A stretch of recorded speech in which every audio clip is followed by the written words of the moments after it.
Seconds. Webinar is now streaming. So welcome, Lucy, to a conversation I'm really excited to be having with you here today. So ladies in our GIFEW women community, I'm introducing you to luciaklestincova. Can I say it that way for us native English speakers?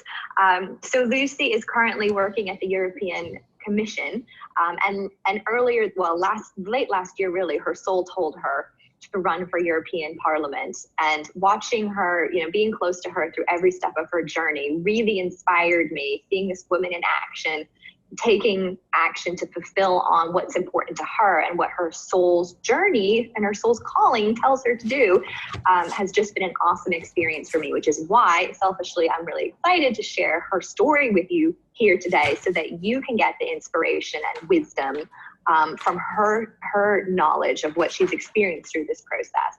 So Lucy, I'd love to start with, what was the moment when your soul called you, to run, and what did it say, and why did you go, all right, game on, soul, I'll play this game with you? Well, hello everybody. Very happy to be here with you. Excited to have an opportunity to share a little bit about my journey.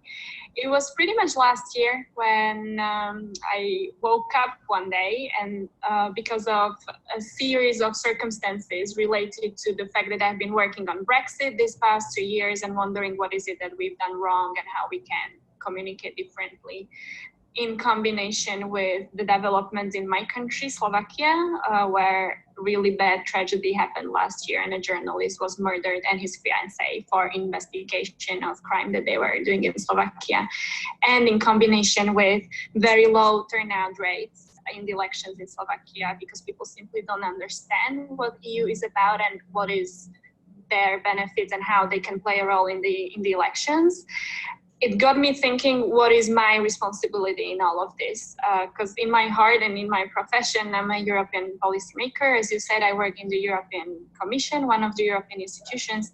And ultimately, it got me thinking, what's the point being the super innovative policymaker if then in the European Parliament, we don't have the quality representation that we wish for, and we are not going to have the partners that we need to get our policies and ideas through the legislative system. So I remember having this conversation with Tinka, one of our GIFEW mentors, when I'm thinking about shadowing one of the MEP candidates, like the candidates who are running to become members of the European Parliament, and I could help them do a better job in my country and maybe learn a little bit. And she's like, what? Why would you think of shadowing someone? Just show up and go to the field and be the voice that you wanted to be for so long, and the job doesn't allow you to do that. So it was really from one day to another when it somehow clicked, and I realized that probably this is one of the opportunities, or the opportunity that I've been preparing for all these years, including GIFEW journey, where probably now is the time for me to show up and stand for what is it that I've been committed to all my life and my studies and my career, and maybe bring a little bit of this passion and commitment and a bit of professionalism to the debate in my country. So it was very intuitive and quick decision, but I think it was an end of something that was maturing for a long time. Okay, so it kind of sounds like you're actually just responding to, well, oh yeah, of course I would run. Actually, it's actually just a natural soul expression. Of course I would run because, I stand for Slovakia, I stand for Europe, and from my position within the European Commission, I can see, what's not working, and I want to be part of that solution. So was there any resistance? Was there any resistance for you, or was it really just as easy as okay, it's natural, let's just do it? Because me, how much I'm in my head, and I can't really get my head around the fact that on the one hand, there was no resistance, as you said, ultimately I knew that this is the place for me, that's where I'm supposed to be. I'm not supposed to be in the European Commission now, this coming year, working on the policies for the future. I'm supposed to be in my country and be the voice and contribute to the conversation. at the same time, I had no clue how I was going to go about it. I've never been involved in youth politics. I've never run a campaign in my life. I wouldn't have the money, the platform to run on, like not knowing where to start from. But it wasn't that kind of paralyzing insecurity. It was more, the first time, I guess, ever when I kind of surrendered to the calling, when I felt that this is it. Like, I don't know how I'm gonna go about it, but it's supposed to be happening, and I guess I'm gonna figure it out along the way. And I find it really beautiful because I haven't had too many occasions of this in my life. So I'm really grateful for whatever it was that made this possible, that in that moment I was willing to listen to this and pluck up the courage to follow this calling without really having it all figured out up front. I'm really grateful for that, because if not, that we wouldn't be having this conversation now.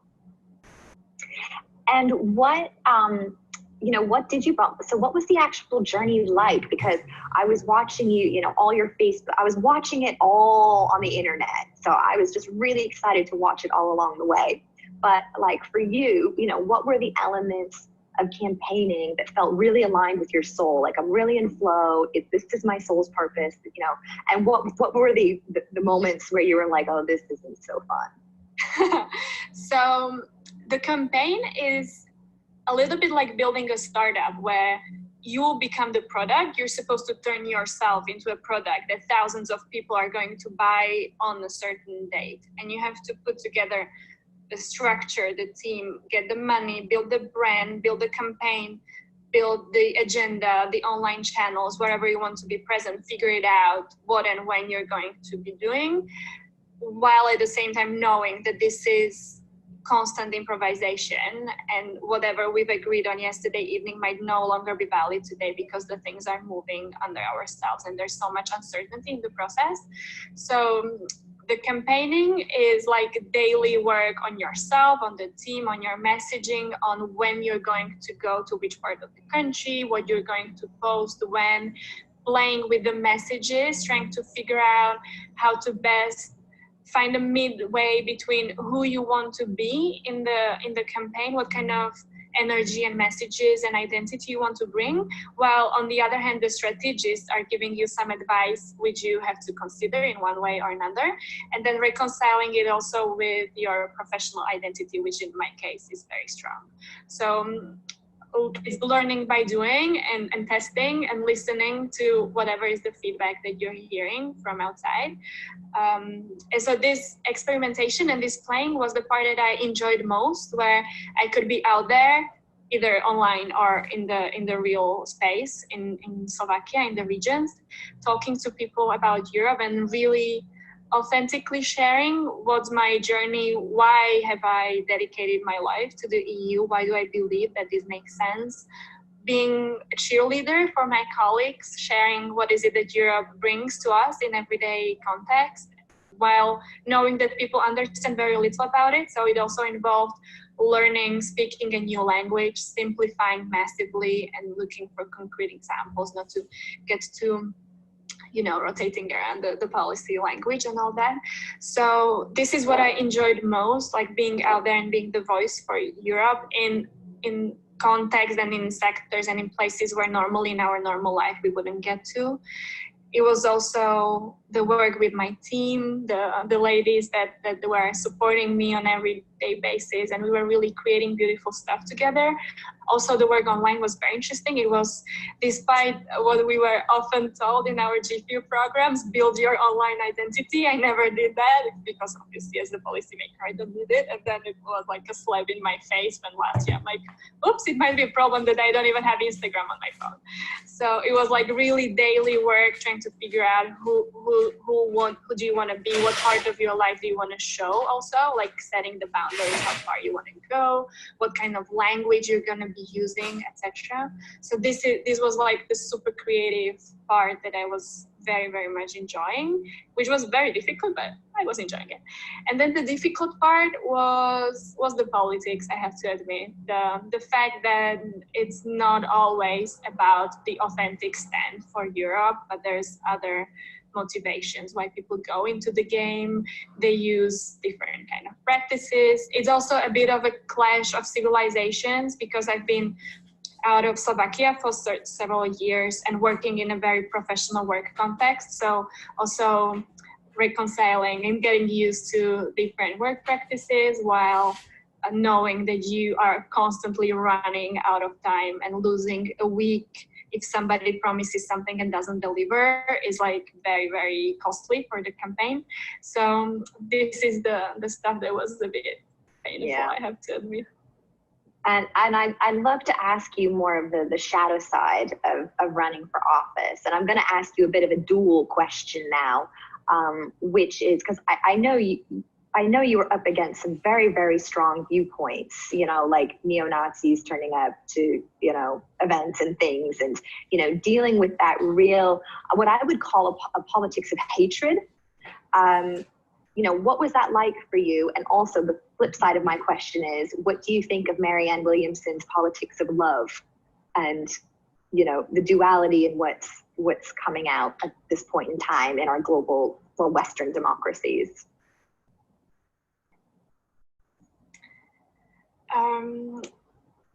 This was one of the interesting things in the campaign, observing my reactions to these situations, because on the one hand, there is a lot of hatred that I was victim of on my own online channel. So like on my Facebook page, people hating who I was being, how I was showing up, how I talk, how I look, every single statement that I would post. Couple of seconds afterwards, there would be hate speech on my Facebook posts. So there's a lot of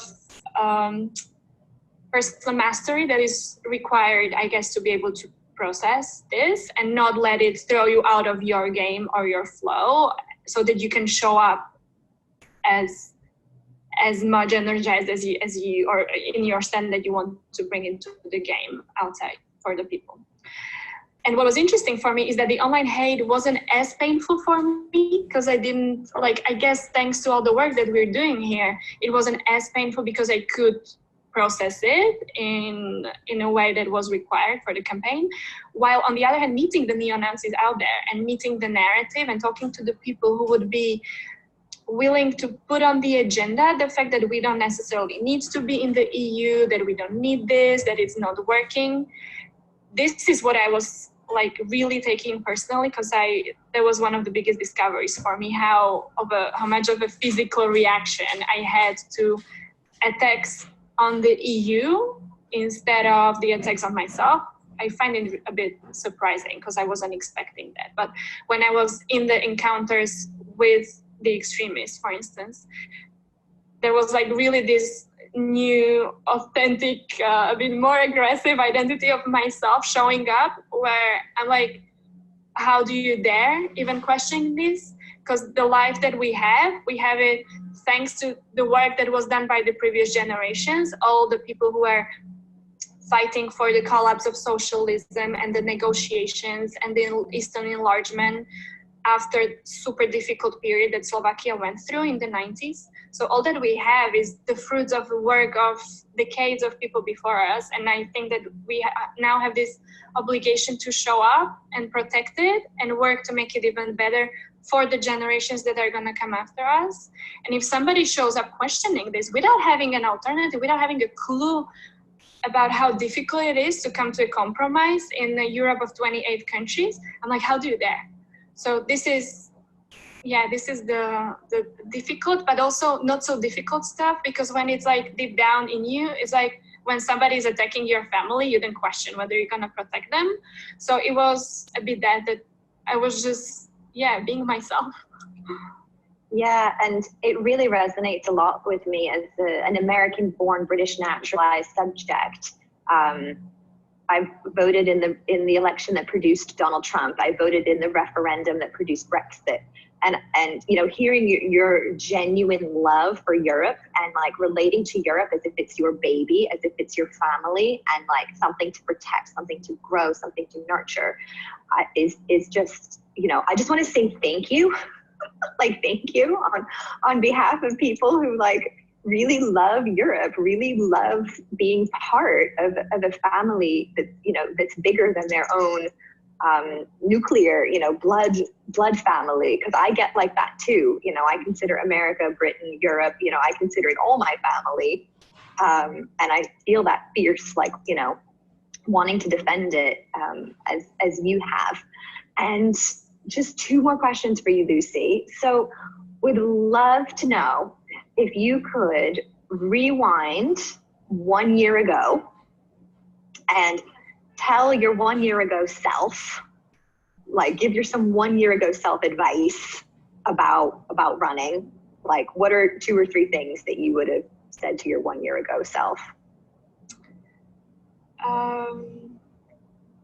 Like, real, as I was saying, surrender and trust that it's gonna be good, that it's gonna be the mind-blowing experience of your life, disregarding of how it's going to end up, because that's the mindset in which I am now. Like, I'm so grateful that I've been through this.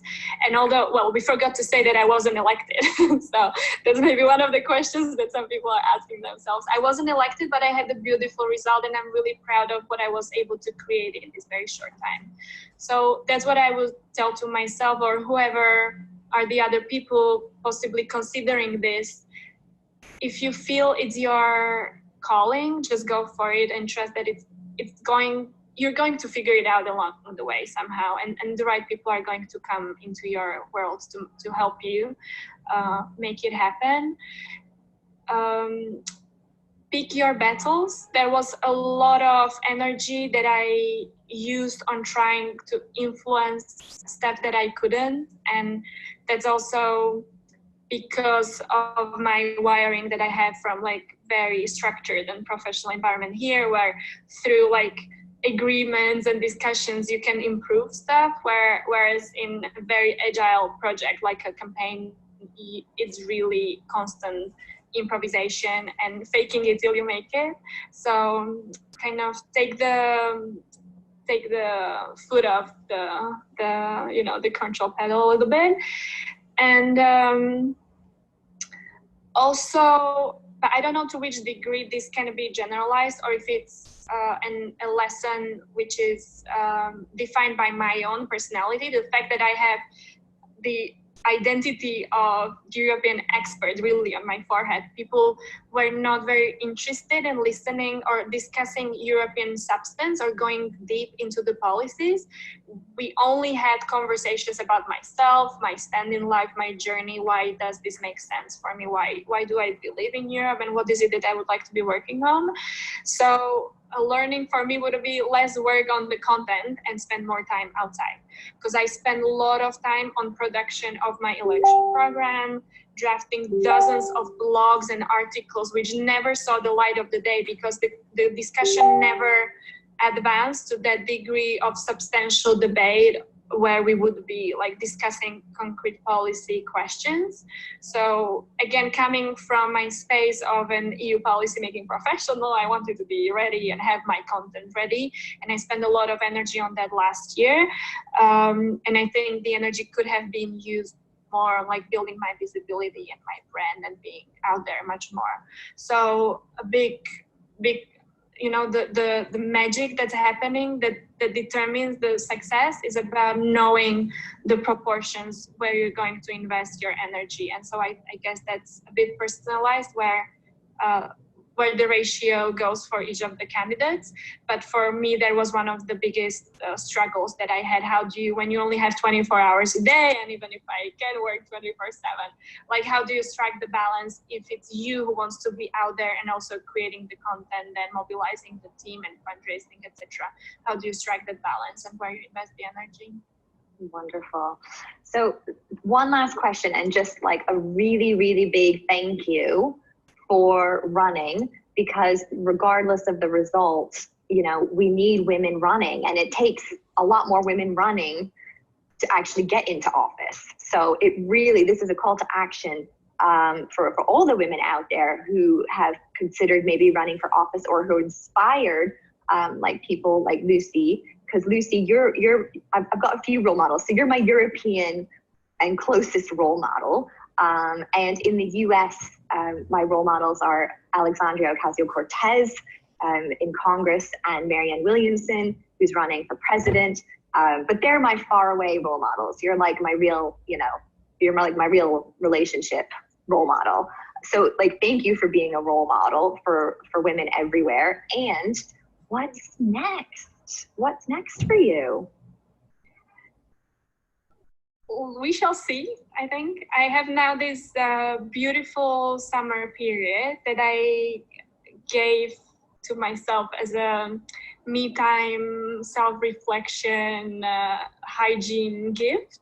So after because it was a very, very tiring and exhausting and yeah, very demanding period that I've been through during the campaign. So now in June, I got back to Brussels, back to my job. And since it's a bit of a down season also in the institutions, because we're now waiting for the new bosses, new commissioners to come in, and there's gonna be a very big transformation ongoing in Brussels.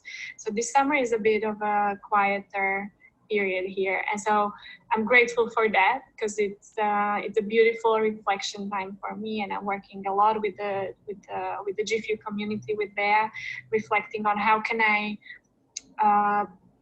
best integrate that experience and then bring it to another level. Who is it that I'm going to be as my next step, career-wise and personality-wise? How can I continue being the voice for Europe? Because it's a bit like stepping outside of the matrix, that once you show up, it's difficult to go back into the shell and stop talking. So we're also playing with several ideas on how can I continue really shining light a little bit on who are the people here in the institutions, all the beautiful souls who are all of them trying to do excellent work for all of us as European citizens, and the world doesn't know enough of them or doesn't appreciate them enough. So I'm looking into all kinds of ideas, and hopefully after summer I'll be able to share with the community a little bit more. So stay tuned, follow my Facebook and Instagram, and continue liking. And I'm really grateful for your support, because if the community wasn't here, I wouldn't have been ready to go for this, and I wouldn't have been able to listen to the message to go for this, and I wouldn't have had the strength to float through the campaign with the flow and the energy that I hopefully brought to the campaign. I'll never forget the GIFEW weekend. We had 2 weeks before the elections. I'm sure you still remember, but it was like, imagine what is like 2 weeks, it's like 10 days before the elections, when I was there with all the women in Bratislava, and I was like, my head was all over the place, making myself guilty at the same time for not campaigning outside, but at the same time grateful for this re-energizing opportunity and the energy to reconnect with the feminine that we managed to concentrate in Bratislava. So there was like a beautiful reminder for myself in the ultimate finish line of this marathon, reminder of who I wanted to be and was the energy that I wanted to bring to the campaign. So yeah, it was, it feels now really long time ago, but it was a beautiful experience, and I'm curious what is the next thing that's waiting for me. Yeah, well, I will post your links in the chat so that women can follow you on Facebook and Instagram, because I know we're all anxious to hear what your next steps are going to be, so that we can continue to support you and be inspired by you. So I'll share those links below, and like when you're ready to share more, I'd love to have you back on another Facebook Live so we can get the next installment of the Lucy European adventures in politics. Yes. And so if there's anyone out there who wants to hear more, like really playing with these ideas, I mean, I'm for sure I'm not the only one, and we see more and more people like yourself really activating themselves and becoming much more active citizens also in the political domain. So if I can be helpful to anyone of the GIFEW women, I'm more than welcome to share my experience or advice. Wonderful. I'm sure some women will take you up on that. So thank you very much, Lucy, and thank you everyone for watching. And if you're watching this as a recording, please please comment and ask Lucy questions. She'll keep looking at this so she can answer anything for you directly on the post. And thanks again. Take care. Have a beautiful rest of the week, everyone. Love you. Bye.